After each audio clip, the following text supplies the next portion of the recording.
साथीहरु स्वागत छ तपाईलाई हाम्रो यस युट्युब च्यानलमा। आज हामी चर्चा गर्ने छौं विकास हाइड्रो पावर कम्पनी लिमिटेडको प्रारम्भिक सार्वजनिक निष्कासन आईपीओ सम्बन्धी सम्पूर्ण जानकारी। यदि तपाई आईपीओ मा लगानी गर्न इच्छुक हुनुहुन्छ भने यो भिडियो तपाईका लागि अत्यन्त उपयोगी हुनेछ। भिडियो पुरा हेर्नु होला है त। अब लागौं विषयवस्तुतर्फ। विकास हाइड्रो पावर कम्पनी लिमिटेड 2073 साल माघ 26 गते स्थापना भएको कम्पनी हो। यसको मुख्य उद्देश्य भनेको जलविद्युत उत्पादन गर्ने र त्यसलाई वितरण गर्ने हो। कम्पनीले गोरखा जिल्लामा रहेको अप्पर माछाखोला जलविद्युत आयोजनामा 4.55 मेगावाट विद्युत क्षमताको सफलतापूर्वक निर्माण गरी उत्पादन ल्याइसकेको छ। यो आयोजना रन अफ द रिभर प्रकारको हो, जसको अर्थ हो नदीमा ड्याम बनाई प्रवाह अनुसार उत्पादन। कम्पनीले राष्ट्रिय ग्रिडमा विद्युत बेच्दै आएको छ, जुन एनईए नेपाल विद्युत प्राधिकरणसँग पीपीए पावर पर्चेज एग्रिमेन्टको आधारमा गरिन्छ। कम्पनीको प्रमोटर समूहमा अनुभवी प्राविधिक र लगानीकर्ता छन्, जसले भविष्यमा अझ ठूलो जलविद्युत आयोजना पनि अघि बढाउने योजना बनाएका छन्। अब आईपीओ को विस्तृत विवरण हेरौं। नेपाल धितोपत्र बोर्ड 7 बाट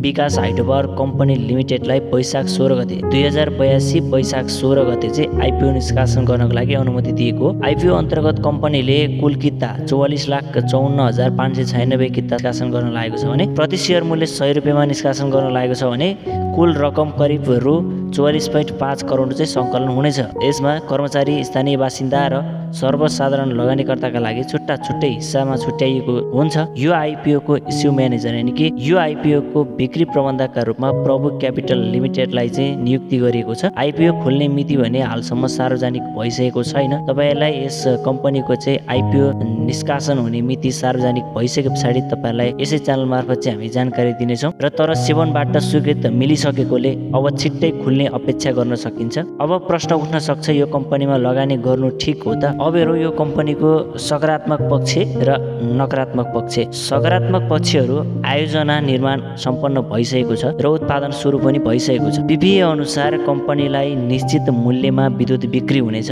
जलविद्युत क्षेत्रमा सरकार र विदेशी लगानीको प्राथमिकता छ, अर्थात् दीर्घकालीन सम्भावना। त्यसैगरी जोखिमहरू हेर्नु पर्दाखेरि उत्पादन नदीको बहावमा निर्भर हुने हुँदा वर्षामा बढी र हिउँदामा कम उत्पादन हुने हुन्छ।